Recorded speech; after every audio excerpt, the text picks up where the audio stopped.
أعوذ بالله من الشيطان الرجيم. Assalamualaikum warahmatullahi wabarakatuh. Innal hamdalillah nahmaduhu wa nasta'inuhu wa nastaghfiruh. Wa na'udzu billahi min shururi anfusina wa min sayyiati a'malina. May yahdihillahu fala mudilla lahu wa may yudlil fala hadiya lahu. Asyhadu an la ilaha illallah wahdahu la syarika lahu wa asyhadu anna Muhammadan abduhu wa rasuluhu alladzi la nabiyya ba'dah, amma ba'd. Jemaah sekalian rahimani wa rahimallah, alhamdulillah, syukur ala ni'amillah. Kita sudah membahas, dan pada pertemuan yang lalu kita sudah membahas tentang rukun iman yang 6 ya, dan yang terakhir sampai kepada rukun iman yang ke-6, al-imanu bil qadari khairihi wa syarrihi. Ini kayaknya belum ya, baru 5 ya. Qala al-mu'allifu hafidhahullah. Adapun rukun iman yang ke-6 yaitu al-imanu bil qadari khairihi wa syarrihi. Beriman terhadap takdir Allah yang baik maupun yang buruk. Beriman ya terhadap takdir Allah yang baik maupun yang buruk. Yang menarik bagi kita jamaah sekalian yaitu bahwa ketika membahas tentang rukun iman ya, ketika membahas tentang rukun iman, maka Rasulullah SAW menggunakan 2 kalimat antu'mina. Mal iman, apakah itu iman? Maka dijawab antu'mina billahi wa malaikatihi wa kutubihi wa rusulihi wal yaumil akhiri wa tu'mina. Setelah itu baru kemudian kalimatnya wa tu'mina. Jadi kata-kata tu'mina itu diucapkan 2 kali ya, kata-kata wa tu'mina diucapkan 2 kali begitu. Pertanyaannya adalah kenapa diucapkan 2 kali? Kata para ulama, karena rukun iman di dalam Al-Quranul Karim tidak ada yang 6 rukun iman dalam satu untaian, tidak ada ya, tidak ada dalam satu untaian. Maka di sana terbagi 2, yaitu yang pertama ayat-ayat yang menjelaskan rukun iman yang 5. Adapun rukun iman yang ke-6 itu terpisah. Makanya kalimatnya antu'mina billahi wa malaikatihi wa rusulihi wal yaumil akhir. Selanjutnya yang kedua, di dalam keterangan ini juga memberikan informasi kepada kita bahwa beriman kepada takdir itu adalah perkara yang khusus dan istimewa. Oleh karena itu di dalam kitab-kitab para ulama yang berbicara tentang usulus sunnah, prinsip-prinsip sunnah, yakni prinsip-prinsip akidah, maka yang sering pertama kali diangkat ke permukaan adalah tentang beriman kepada takdir.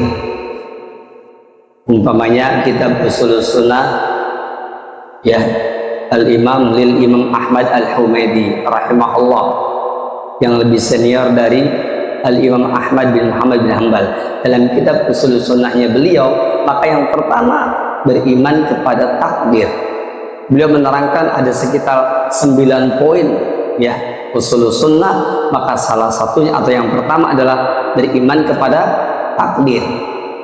Itu dalam kitab usulus sunnahnya lil imam al-Humaidi. Begitu pula yang kedua, di dalam kitab usulus sunnahnya al-imam Ahmad juga sama. ya, usul sunnah Imam Ahmad yakni sama, apa? Beriman kepada takdir, beriman kepada takdir.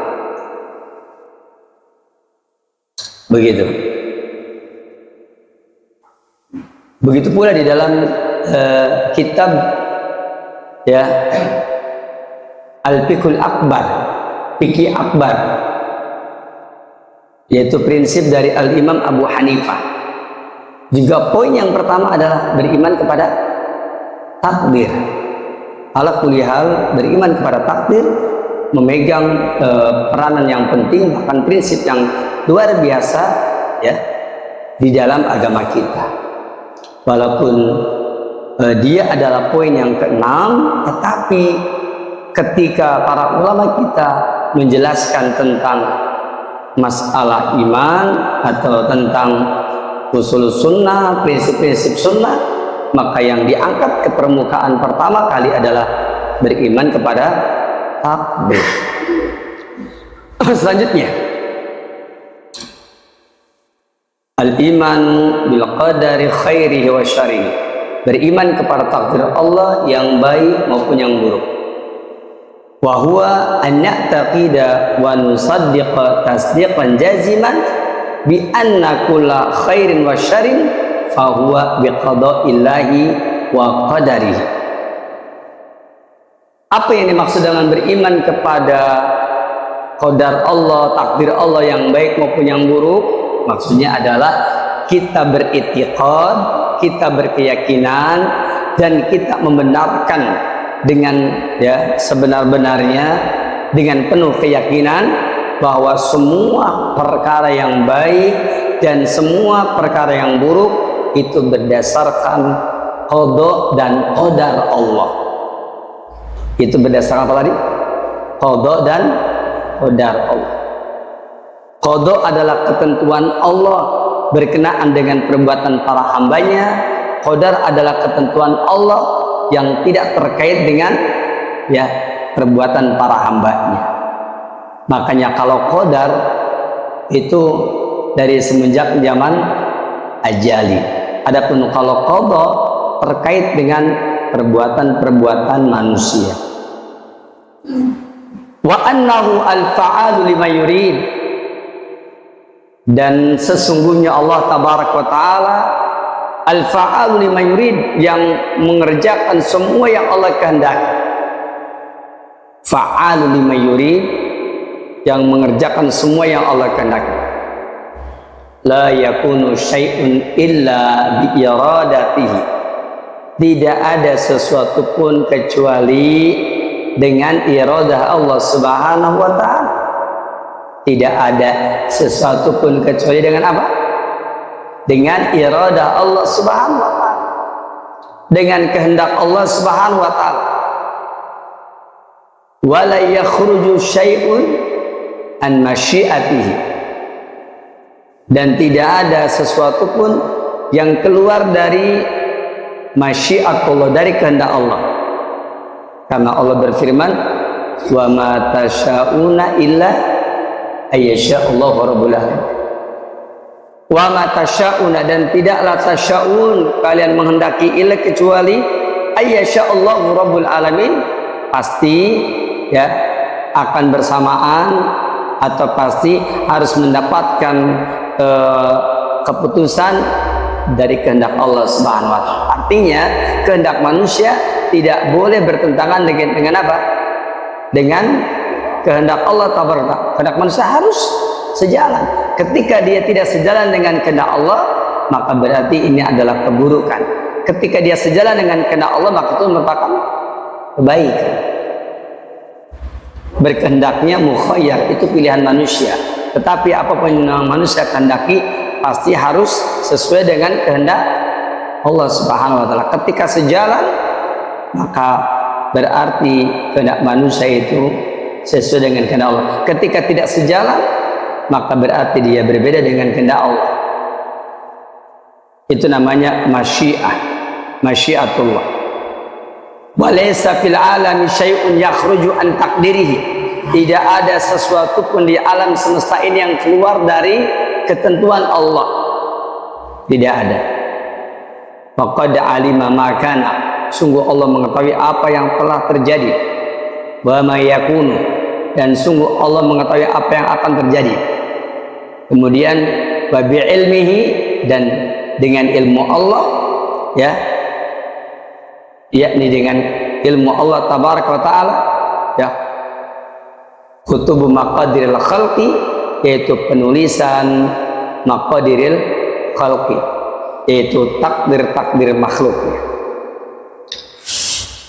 Maka dari itu, dari apa yang tadi sudah saya terangkan, ya, maka kita mengetahui bahwa beriman kepada takdir Allah SWT meliputi 4 perkara. Pertama, martabat takdir itu yang pertama adalah martabatul ilmi, martabat ilmu. Yang kedua, martabatul kitabah, yaitu martabat kitabah. Apa kitabah? Penulisan. Yang ketiga, martabatul masyiah, yaitu martabat berupa masyiah. Apa masyiah? Kehendak. Yang keempat, martabatul khalqi, yaitu martabat al-khalqu, ya, yaitu penciptaan. Jadi martabat takdir ini ada ilmu, ada kitabah penulisan, ada masyiah kehendak, ada khalqu, yaitu pencipta.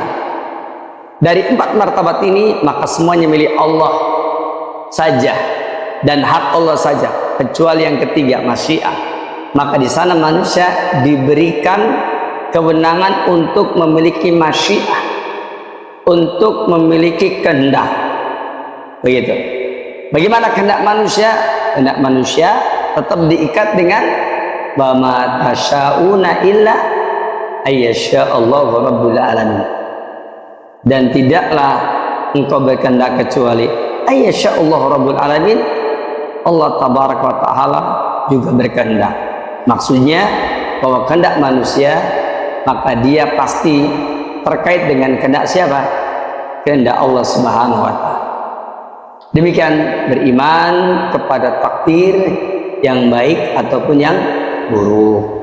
Adapun martabat yang pertama, martabatul ilmi, martabat ilmu, maka ini yakni berkenaan dengan ilmu Allah Subhanahu wa taala. Allah telah mengetahui apa yang telah terjadi. Allah tabaraka wa taala mengetahui apa yang sedang terjadi, dan Allah tabaraka wa taala mengetahui apa yang akan terjadi. Yang keduanya, adapun martabat kitabah, yaitu penulisan takdir, itu ditulis 50.000 tahun sebelum diciptakannya apa? Jagat raya. 50.000 tahun sebelum diciptakannya jagat raya. Maka di sana sudah dicatat takdir manusia, ya. Dan Allah tabaraka wa taala telah memerintahkan al-qalam, pena, untuk mencatat semua takdir yang akan datang. Itu sudah terjadi penulisannya 50.000 tahun sebelum diciptakannya jagat raya. Kemudian berikutnya yaitu tentang masyiah, kehendak manusia, maka di sana terkait dengan kehendak Allah. Adapun yang keempat yaitu martabat khalq, penciptaan, bahwa semua yang manusia kerjakan, ya, baik ataupun buruk, maka yang menciptakan adalah Allah tabaraka wa taala. Namun penisbatan, penyandaran sesuatu yang baik kepada Allah, adapun yang buruk kepada manusia. Ma asabaka min hasanatin min Allah. Apapun yang engkau terima dari kebaikan itu berasal dari Allah. Wa ma asabaka min sayyi'atin fa min nafsik. Dan apa saja yang yakni engkau terima dari keburukan itu fa min nafsik, maka berasal dari dirimu sendiri. Demikian poin yang keenam tentang al-iman bil qadari khairi wa syarri. Selanjutnya, ya, soal yang ke-20. Mal ihsan, apa itu ihsan? Al-jawab huwa an ta'budallaha ka'annaka tarahu fa illam takun tarahu fa innahu yaraka. Ihsan itu adalah engkau beribadah kepada Allah seolah-olah engkau melihat Allah. Fa illam takun tarahu fa innahu yarak. apabila kamu tidak bisa melihat Allah, maka Allah pasti melihatmu. Ya, kalau engkau tidak bisa melihat Allah, maka Allah pasti melihatmu. Ini anta'budallah ka'annaka tarahu. Engkau beribadah kepada Allah seolah-olah engkau melihat Allah. Dan apabila engkau tidak melihat Allah, maka Allah pasti melihatmu. Anta'budallah ka'annaka tarahu fa illam takun tarahu fa innahu yaraka. Engkau beribadah kepada Allah seolah-olah engkau melihat Allah. Apabila engkau tidak melihat Allah pun, maka Allah pasti melihat kamu. Nah, ini keterangan atau penjelasan yang diterangkan di dalam kitab-kitab para ulama tentang beribadah kepada Allah Subhanahu wa Ta'ala. Nah, ibadah yang seperti ini disebutnya ihsan, ya. Ini namanya ihsan, yaitu engkau beribadah kepada Allah seolah-olah engkau melihat Allah. Dan apabila engkau tidak melihat Allah, maka Allah pasti melihat. Selanjutnya, ya, berbicara tentang al-ihsan, ya, yaitu al-ihsan, maka kita harus tahu bahwa berbicara tentang al-ihsan, maka ada dua hal, yaitu anta'budallah ka'annaka tarahu, engkau beribadah kepada Allah seolah-olah engkau melihat Allah. Dan jika engkau tidak melihat Allah, Allah pasti melihat kamu. Pertanyaannya adalah, lebih tinggi mana antara poin yang pertama dengan poin yang kedua? Jawabnya poin yang pertama, yaitu engkau beribadah kepada Allah seolah-olah engkau melihat Allah. Jika kamu tidak melihat Allah, maka Allah pasti melihat kamu. Nah, poin yang pertama itu, engkau beribadah kepada Allah seolah-olah engkau melihat Allah, itu lebih tinggi dibandingkan dengan apabila kamu tidak melihat Allah, maka Allah pasti melihat kamu. Kenapa? Karena yang pertama itu kita harus berusaha, ya, berusaha. Adapun yang kedua itu tanpa usaha. Kalau yang pertama harus dengan usaha, ya, yaitu engkau beribadah Allah kepada Allah seolah kamu melihat Allah. Tapi kalau yang kedua, kalau kamu tidak melihat Allah, Allah pasti melihat kamu, yaitu tidak berusaha. Makanya para ulama kita membedakan di antara keduanya, antara martabat yang pertama dengan martabat yang kedua. Adapun martabat yang pertama, ya, yaitu engkau beribadah kepada Allah seolah-olah engkau melihat Allah, itu merupakan martabat yang tertinggi, disebutnya yaitu ibadatul musyahadah, yaitu ibadah dengan kesaksian. Yakni apa? Yakni beribadah, ya, karena kecintaan, ya, beribadah dengan penuh keinginan, beribadah penuh kerinduan dengan apa yang ada pada sisi Allah. Maka ibadahnya para nabi, ibadahnya para rasul, ya, mereka berusaha seperti ini. Adapun yang kedua, yaitu fa'ilam takun tarahu, jika kamu tidak melihat Allah, fa innahu yaraka, maka Allah pasti melihat kamu. Maka ini adalah ibadah muraqabah, yaitu ibadah muraqabah adalah yakni ibadah dengan dasar takut, ya. Ibadah ini adalah ibadah yang tingkatannya sebawah dari poin yang pertama tadi. Baik, barakallahu fikum. Saya lanjutkan lagi. Selanjutnya,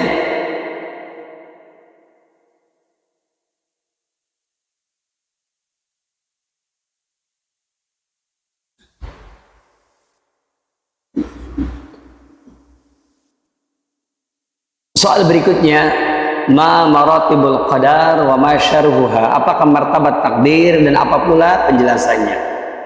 Tadi sudah disebutkan maratibul qadar arba'ah, martabat takdir ada 4. Pertama al-ilmu, yang kedua al-kitabah, yang ketiga al-masyiah, yang keempat al-khalqu. Al-ilmu ilmu, al-kitabah penulisan, al-masyiah, ya, kehendak, al-khalqu, ya, penciptaan. Adapun yang pertama, al-ula ilmullahi ta'ala, ilmu Allah ta'ala, fahuwa ya'lamu kulla syai', bahwa Allah mengetahui segala sesuatu, wa ma yaqum bihi al-ibad, dan apa saja yang para hamba menempati padanya, qabla wuqu'i syai', sebelum terjadinya sesuatu, wa ba'da wuqu'i syai', dan setelah terjadinya sesuatu. Artinya Allah mengetahui segala sesuatu ya, dan apa saja yang ditempati atau yang akan dilakukan oleh seorang hamba sebelum terjadi maupun setelah terjadi. Itu namanya martabatul ilmi. Allah berfirman di dalam surah Luqman ayat 34. Kata Allah tabaraka taala, "Innallaha 'indahu ilmus sa'ah." Sesungguhnya Allah memiliki ilmu tentang kiamat. Wa yunazzilul ghaitha wa ya'lamu ma fil arham. Allah yang akan menurunkan hujan dan Allah mengetahui apa yang ada pada rahim. Wa ma tadri nafsun madza taksibu ghadan. Satu jiwa pun tidak mengetahui apa yang akan dia lakukan untuk hari esok. Barakallahu fikum, saya mau tanya, ya, antum yang hadir di sini besok mau ngapain? Hah? Orang bilang manusia cuma berencana, Allah yang mentakdirkan. Umpamanya besok mau ke Jakarta, umpamanya, ternyata nggak jadi. Itu bukti, ya, jadi, ya, cuma nggak sampai ke Jakartanya. Kenapa? Macet di Ciasem, balik lagi. Mungkin apa tidak? Nah, itulah yang disebut dengan ya, wa ma tadri nafsun madza taksibu ghadan. Wa ma tadri nafsun bi ayyi ardin tamut. Dan satu jiwa tidak tahu ya di negeri mana, di bumi yang mana ya dia akan mati. Juga tidak tahu. Innallaha alimun khabir. Sesungguhnya Allah tabaraka wa taala dat yang maha mengetahui lagi maha mengamati. Maka kalimat innallaha indahu ilmus sa'ah itu dalil yang menunjukkan bahwa ilmu tentang takdir ada pada sisi Allah Subhanahu wa taala. Yang kedua, ats-tsaniyah al-kitabah, yaitu kitabah. Wa huwa anallaha kataba kulli syai', bahwasanya Allah telah mencatat segala sesuatu fil lauhil mahfuz, di dalam lauhul mahfuz. Fama yaqa'u, apa yang sedang terjadi, wa ma sayaqa'u, dan apa yang akan terjadi, min maqadiril ibadi wa ghairiha minal ahdas, ya, yaitu dari takdir-takdir para hamba dan yang lainnya yang akan terjadi. Bahwa maktubun indahu fi kitab, maka dia tercatat di sisinya di dalam satu kitab. Makanya Allah berfirman dalam surah Al-An'am 59, wa indahu mafatihul ghaibi la ya'lamuha illahu. Allah mempunyai ya kunci-kunci kegaiban, tidak ada yang mengetahuinya kecuali dia Allah. Dan Allah mengetahui wa ya'lamu ma fil bari wal bahr. Allah mengetahui apa yang berada di daratan dan apa yang berada di lautan. Wa ma tasqutu min waraqatin illa ya'lamuha wa la habatin fi dhulumatil ardi wa la rabbi wa la yabis wa la rabbi wa la yabisin illa fi kitabim mubin. Kata Allah tabaraka taala, ya, tidaklah sehelai daun yang jatuh kecuali Allah pasti mengetahuinya. Tidak pula satu biji yang jatuh dalam kegelapan malam. Tidak pula sesuatu yang basah maupun yang kering, illa fi kitabim mubin, melainkan semuanya tercatat di dalam kitab yang terang. Nah, dari poin yang kedua ini, kata para ulama, siapa yang mengingkari maratibul ilmi, martabat ilmu, dan mengingkari martabat kitabah, pencatatan takdir, maka dia berarti telah menghilangkan takdir seluruhnya. Saya ulangi ya, siapa yang tidak menerima, ya, tidak mau menerima bahwasanya ilmu takdir ada pada sisi Allah dan juga pencatatan takdir yakni telah terjadi, dan dia mengingkari dua ini. Kalau dia mengingkari, maka dia berarti mengingkari tentang takdir secara menyeluruh. Maka kata para ulama itu disebutnya apa? Bulat minal qadariyah. Itu namanya qadariyah yang melampaui batas. Dan orang Qadariyah yang berpemahaman seperti ini, maka kufurlah dia. Kufur dia. Dan kata para ulama, bulat Qadariyah yang pertama ini, yakni yang pengingkar martabat ilmu dan martabat kitabah, sekarang sudah tidak ada. Adapun yang tersisa adalah yaitu orang-orang Qadariyah yang menolak martabat masyiah dan martabat pencipta. Contohnya umpamanya tentang masyiah, yaitu dengan munculnya paham, ya, paham apa? Paham Qadariyah yang mengatakan bahwa semua terserah kita. Ya Allah tidak tahu menahu. Biasanya mereka memakai dalil innallaha la yughayyiru ma biqaumin hatta yughayyiru ma bi anfusihim. Begitu, dan ini ayat sering dipakai apalagi di musim pemilu sekarang ini. Sesungguhnya Allah tidak akan bisa merubah nasib satu kaum. Ya, sesungguhnya ya Allah tidak akan merubah nasib satu kaum sampai kaum itu sendiri yang akan merubahnya. Innallaha la yughayyiru ma biqaumin hatta yughayyiru bi anfusihim. Kemudian muncullah slogan, kita harus mengadakan perubahan, gitu. Dirubah, gitu. Semua nasib itu tergantung kita yang akan menentukan nasib kita sendiri. Begitu. Untuk masa depan, kemajuan masa depan, maka tidak ada yang bisa menentukan kecuali kita sendiri. Lupa dia dengan Allah. Nah, ini muncul ini, ya, apalagi musim-musim kampanye seperti sekarang ini kadang-kadang bablas. Allah tidak akan merubah nasib satu kaum sampai kaum itu sendiri yang merubahnya. Jadi inginkah kalian merubah Indonesia? Mari kita lakukan apa? Perubahan, gitu. Seperti itu ya. Itu banyak slogan-slogan yang seperti itu yang semisal. Nah, yang seperti ini saya ulangi bahwa ini adalah sesuatu yang sangat berbahaya, ya. Makanya hendaklah kita senantiasa ingatkan bahwasanya kita tidak akan bisa melakukan perubahan-perubahan itu kecuali apa? Kecuali atas izin Allah Subhanahu. Jangan lupa, selalu begitu. Perubahan apapun yang ingin kita lakukan, semuanya hanya dengan izin Allah. Niscaya perubahan tersebut yakni berakibat kebaikan.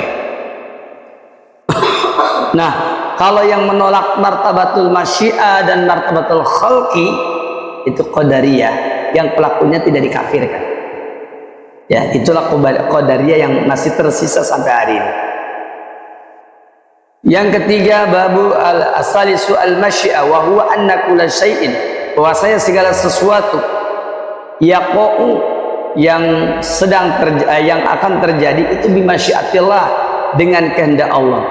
Fala yaqa'u syai'un minhu, tidak ada sesuatu pun darinya yang terjadi, au min khalqihi, atau dari makhluknya. Wa alaysa fis samawati wal ardi minal harakati wa suknati illa bimasyiati subhanahu. Maka sebutkan bahwasanya tidak ada di langit maupun di bumi, apakah itu pergerakan, apakah diam, melainkan semuanya dengan kehendak siapa? Dengan kehendak Allah. Famasyaallahu, apa saja yang Allah kehendaki karena pasti terjadi. Wa malam yasha, dan apa yang tidak Allah kehendaki lam yakun, pasti tidak terjadi. Wala yakunu fi malakutihi illa ma yurid, dan tidak ada satupun yang terjadi dalam kekuasaan Allah kecuali apa? Ma yurid, apa yang Allah kehendaki. Artinya semua ini yakni apapun yang terjadi, mau baik mau buruk, itu semuanya apa? Ya harus mendapatkan apa? Aksesnya dari kehendak Allah. Tetapi kita tidak boleh menisbatkan keburukan, menyandarkan keburukan kepada siapa? Kepada Allah. Kita hanya boleh menyandarkan keburukan itu kepada manusia. Kalau kepada Allah harus kebaikan. Makanya dikatakan ma asobaka min hasanatin faminallah. Kalau kebaikan dari Allah. Wa ma asobaka min sayyiatin famin nafsik. Tapi kalau keburukan famin nafsik, dari dirimu sendiri. Ya. Di dalam hadis qudsi Nabi kita yang mulia Allah berfirman, apa katanya? Ya. Disebutkan di sana man fa'ala bid'atan, barang siapa yang melakukan ya saya ulang lagi, man amila khairan, barang siapa yang mengamalkan satu kebaikan ya, maka falyahmadillah, hendaklah dia ya memuji Allah. Wa man fa'ala siwa dzalik, dan siapa yang melakukan selain kebaikan, fala yalumanna illa nafsahu, maka dia jangan mencela kecuali kepada siapa? Kepada dirinya. Jadi kalau kebaikan sandarkan kepada Allah, kalau keburukan sandarkan kepada diri kita sendiri. Dan apapun yang Allah lakukan jangan ditanyakan, karena Allah telah berfirman, la yus'alu amma yaf'al wa hum yus'alun. Allah tidak akan ditanya tentang apa yang Allah perbuat. Wa hum yus'alun, namun mereka lah yang akan ditanya tentang apa yang mereka perbuat. Jadi ya, la yus'alu amma yaf'al wa hum yus'alun. Allah tidak akan ditanya tentang apa yang Allah perbuat, dan mereka yang akan ditanya. Makanya jangan suka mempertanyakan tentang Allah Subhanahu wa taala. Di dalam surah At-Takwir ayat yang ke-28-29 Allah berfirman, liman syaa minkum ayyastaqim, bagi siapa yang Allah kehendaki di antara kalian untuk bersikap istiqamah. Ya.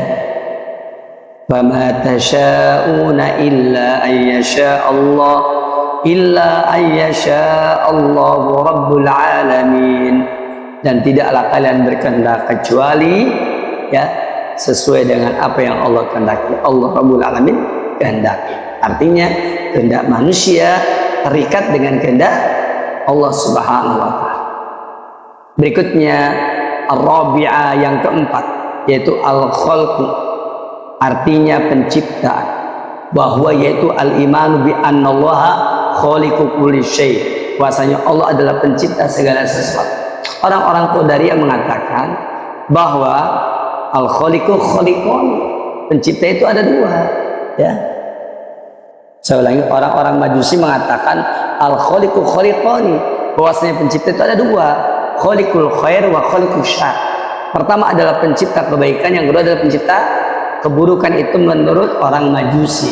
Makanya kata Rasulullah, apa katanya? Rasul mengatakan bahwasanya al-qadariyah tu majusu hadil ummah. Orang-orang Qadariyah itu adalah majusinya umat ini. Ya. Kenapa mereka dikatakan majusinya umat ini? Karena mereka punya keyakinan bahwa yang menciptakan perbuatan mereka adalah mereka sendiri. Nah, dan ini mirip seperti orang Majusi. Kalau orang Majusi, mereka mengatakan pencipta itu ada dua, ada pencipta kebaikan, ada pencipta keburukan. Itu versi Majusi. Adapun orang-orang Qadariyah, mereka mengatakan bahwasanya ada pencipta selain Allah. Makanya Imam Al-Bukhari rahimahullah taala, beliau membuat satu kitab, yang mana kitab tersebut adalah bantahan kepada orang-orang Qadariyah. Kitab beliau berjudul Khalqu Af'alil Ibad, penciptaan perbuatan para hamba. Siapa yang menciptakan? Jawabnya Allah Subhanahu wa taala, bukan manusia itu sendiri. Demikian penjelasan tentang yakni takdir dan martabat takdir. Selanjutnya, setelah kita mengetahui yakni rukun Islam, yang rukun iman yang keenam, yaitu beriman kepada takdir, kemudian kita membahas tentang al-ihsan yang terdiri dari dua martabat, yaitu martabatul musyahadah dengan martabatul muraqabah. Martabatul musyahadah adalah tingkatan di mana seseorang berupaya seolah-olah dia melihat Allah. Anta budallah ka'annaka tarahu, kau beribadah kepada Allah seolah-olah kamu melihat Allah. Jadi kamu sedang melakukan musyahadah, berupaya pengen melihat Allah. Padahal kita tahu, mungkinkah Allah itu bisa dilihat? Tidak bisa. Di dunia ini Allah tidak akan bisa dilihat.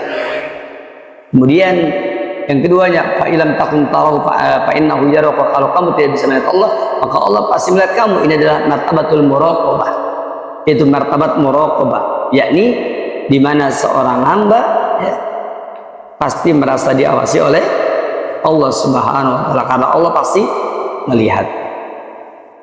Kemudian martabat takdir tadi sudah diterangkan, dan dengan penjelasan ini maka insyaallah taala kita semakin mantap dalam urusan takdir insya Allah. Dan yang terakhir untuk melengkapi pembahasan takdir adalah soal yang ke-22, mat tawakkul 'ala Allah, apakah gerangan bertawakal kepada Allah? Al-jawab huwa al-i'timadu 'ala Allah taala, yaitu berpegang teguh ya atau bersandar kepada Allah Subhanahu wa taala fi jalbil manafi wa daf'i kulil madar, di dalam menarik berbagai macam manfaatan dan menolak berbagai macam kemadaratan.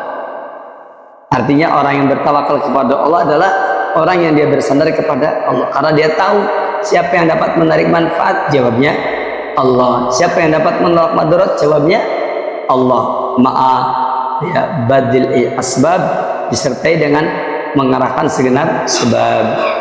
Di dalam surah At-Talaq ayat yang ketiga Allah berfirman, wa yarzuqhu min haitsu la yahtasib, dan Allah berikan rezeki kepada dia dari arah yang tidak disangka-sangka. Wa may yatawakkal 'ala Allah fa huwa hasbuh, dan barang siapa yang bertawakal kepada Allah fa huwa hasbuh, maka dia pasti mencukupinya. Innallaha balighu amri, sesungguhnya Allah balighu amri, yang akan menyampaikan urusannya, yakni yang akan memberikan kecukupan urusannya. Dan semua ini terjadi karena kita sangat percaya dengan siapa? Dengan Allah Subhanahu wa taala. Hal ini terjadi karena kita mengetahui bahwa seluruh di alam dunia ini takdir berada di tangan Allah. Yang penting kita ikhtiar dengan baik dan di atas kebaikan, maka Allah lah yang akan menetapkannya. Bahasa mudahnya, kita berupaya ya, kita berusaha sesuai dengan bimbingan wahyu, kemudian nanti Allah yang akan menetapkannya. Demikian barangkali cukup insya Allah. Semoga bermanfaat, semoga berfaedah, dan dipersilakan barangkali ada pertanyaan sebelum saya mengakhiri ceramah ini. Tafadhal.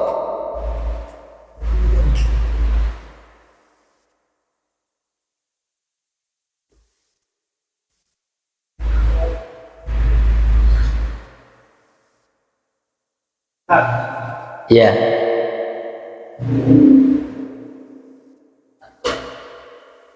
Assalamualaikum warahmatullahi wabarakatuh.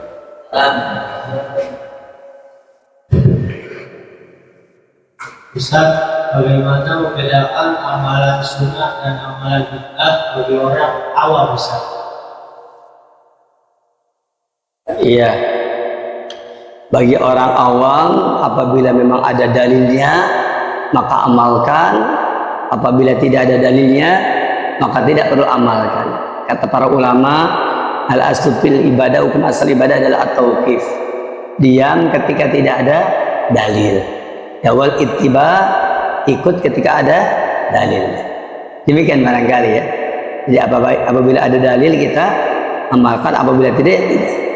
Demikian wallahu a'lam. Jualan yang jenis B mungkin keuntungannya lebih besar. Oh iya. Apakah hal-hal yang itu namanya fa inna law taqtahu ya abwaba syaitan. Kata-kata law terhadap sesuatu yang sudah terjadi itu akan membukakan pintu-pintu syaitan. Gara-gara dagang inilah saya kecil. Seandainya saya tidak dengan yang ini, mungkin saya bisa lebih besar, begitu ya. Yang demikian membuka pintu syaitan. Jadi tidak boleh kita mengatakan seperti itu. Demikian wallahu a'lam. Penjelasan tentang qada dan qadar. Qada dan qadar. Kalau qada itu adalah ketetapan Allah berkaitan dengan perbuatan hambanya. Artinya ketetapan yang terjadi setelah seorang hamba berikhtiar dan ternyata hasilnya begini dan begitu, itu namanya qada. Adapun qadar adalah ketetapan Allah dari sejak dahulu kala, sebelum terkait dengan para hambanya, dan itu berada dalam ilmu Allah, dalam pengetahuan Allah, dalam catatan Allah tabaraka wa ta'ala. Itu disebutnya yaitu qadar, bukan qada. Jadi kalau qada ya, walaupun ini nanti ikhtilafnya panjang ya, ikhtilaf qada-qadar ini panjang, tapi qadar adalah ketetapan Allah sebelum terkait dengan perbuatan para hambanya. Adapun qada ya adalah ketetapan Allah setelah terkait dengan perbuatan para hambanya. Itu perbedaan qada dan qadar ya. Demikian wallahu taala a'lam. Kaidah besar dari para ulama kita adalah la yarudul qadar ilal qadar. Tidak ada yang bisa merubah takdir kecuali takdir. Tidak ada yang bisa merubah takdir kecuali takdir. Takdir itu bisa dirubah dengan takdir. Umpamanya ya, antum berdoa, ya Allah selamatkanlah dari mara bahaya. Kemudian antum melakukan perjalanan dan ternyata antum hampir saja tertabrak mobil, ternyata Allah selamatkan. Lalu antum bilang, alhamdulillah, ini manfaatnya doa, ya kan? Nah, doa itu adalah takdir. Jadi kalau antum tidak berdoa, tidak berdoa juga takdir, berdoa juga takdir. Namun antum memilih berdoa supaya bisa menolak takdir mara bahaya tadi. Ada orang yang terkena mara bahaya karena dia tidak berdoa, maka berarti dia memilih takdir untuk terkena mara bahaya dengan cara tidak berdoa. Bisa dipahami? Atau tambah pusing.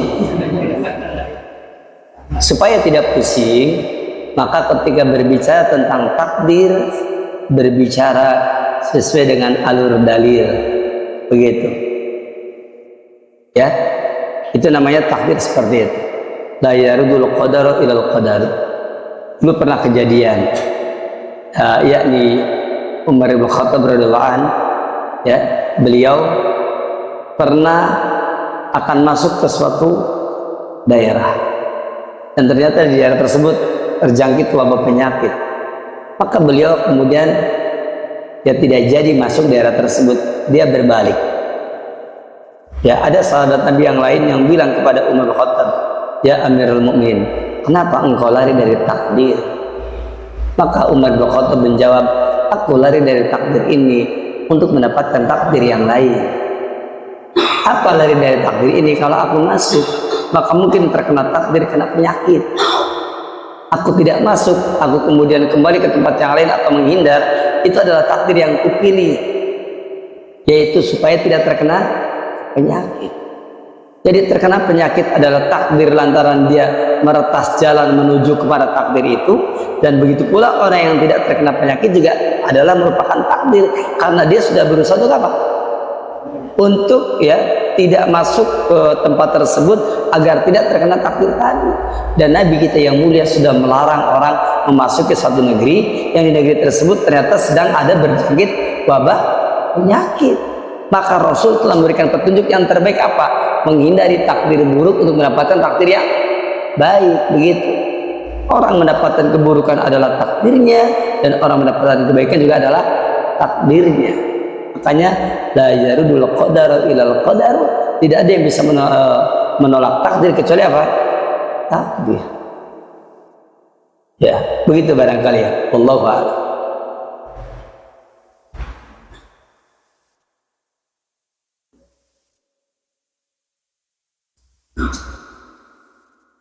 Ada orang dengan sebab sering bersilaturahim umurnya panjang. Ada orang tidak silaturahim ternyata umurnya pendek. Ya, berarti takdir bisa dirubah ya. Jawabnya, dia panjang umurnya karena memilih takdir dengan cara bersilaturahim. Bersilaturahim adalah merupakan takdir yang baik yang bisa memanjangkan umur dia, yakni mendapatkan takdir pendek umurnya karena dia memilih takdir itu takdir dengan cara meninggalkan apa? Meninggalkan meninggalkan bersilaturahim sehingga dia kemudian mendapatkan takdir yang pendek umurnya. Jadi semua itu karena apa? Karena pilihannya. Ya, karena pilihannya. Maka sekali lagi la yarudul qadar ilal qadar. Tidak ada yang bisa merubah takdir kecuali takdir. Maka pilihlah takdir yang terbaik, dan memilih takdir yang buruk ya. Kan wakini syarra ma qadait. Barakallahu takdir baik dan takdir buruk itu indal makdi, di sisi orang yang terkena takdir. Adapun indallah ya, yang namanya takdir semuanya baik. Contoh takdir baik ya, umpamanya seseorang mendapatkan takdir baik, umpamanya dia taat, begitu kan? Itu takdir baik ya. Ada lagi orang mendapatkan takdir buruk, apa? Berbuat maksiat. Itu takdir buruk. Baik dan buruk itu indal makdi, di sisi orang yang mendapatkan takdir. Tetapi indallah, yang namanya takdir di sisi Allah, kulluhu khair, semuanya baik. Kenapa? Bagi mereka yang taat itu merupakan takdir yang baik. Yang berbuat maksiat pun ada takdir yang baik. Apa itu? Yakni baik di sisi Allah, supaya hamba ini bertaubat, supaya hamba ini kembali ke jalan Allah. Seperti itu faedahnya. Jadi di sisi Allah, mau takdir baik, takdir buruk, baik di sisi Allah. Takdir ketaatan supaya hamba tersebut bersyukur, ya, begitu kan? An man amila hasanatan falyahmadillah. Siapa yang melakukan kebaikan, hendaklah puji Allah. Wa man amila siwa dzalik, ya. Barang siapa yang melakukan amalan selain itu, maka fala yalumanna illa nafsah. Dia jangan mencaci maki kecuali kepada dirinya sendiri. Begitu. Itu tentang masalah takdir ya. Allahu taala a'lam. Saya kira cukup sampai di sini. Kita akhiri di sini. Subhanaka Allah bihamdik asyhadu an la ilaha illa anta astaghfiruka wa atubu ilaik. Assalamualaikum warahmatullahi wabarakatuh.